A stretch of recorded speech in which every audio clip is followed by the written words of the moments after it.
Radio News 24 On Air. E bentornati con noi su Radio News 24 On Air. A tenervi compagnia oggi siamo io, Noah Cavalenti, il vostro speaker, e Arianna Gambaresi, guida turistica. Ciao Arianna. Ciao, buonasera.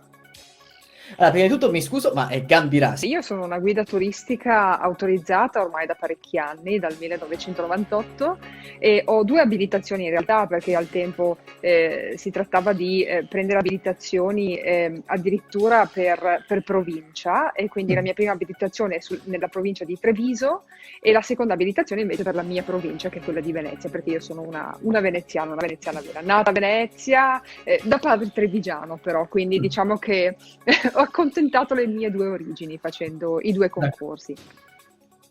E quindi poi ha trasformato quella che era comunque la passione per la sua città in un vero e proprio lavoro, portando i suoi turisti in giro per Venezia e facendogli scoprire tutte le sue bellezze.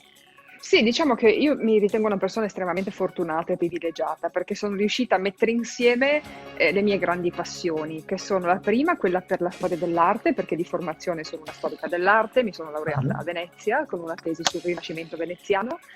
Quindi dicevo la passione per la storia dell'arte, la passione per l'insegnamento, perché l'altra grande cosa che mi piace fare moltissimo è insegnare, la passione per le lingue, perché ovviamente una guida turistica poi si deve abilitare in varie lingue, quindi io lavoro in italiano naturalmente, in inglese, in tedesco ed in francese.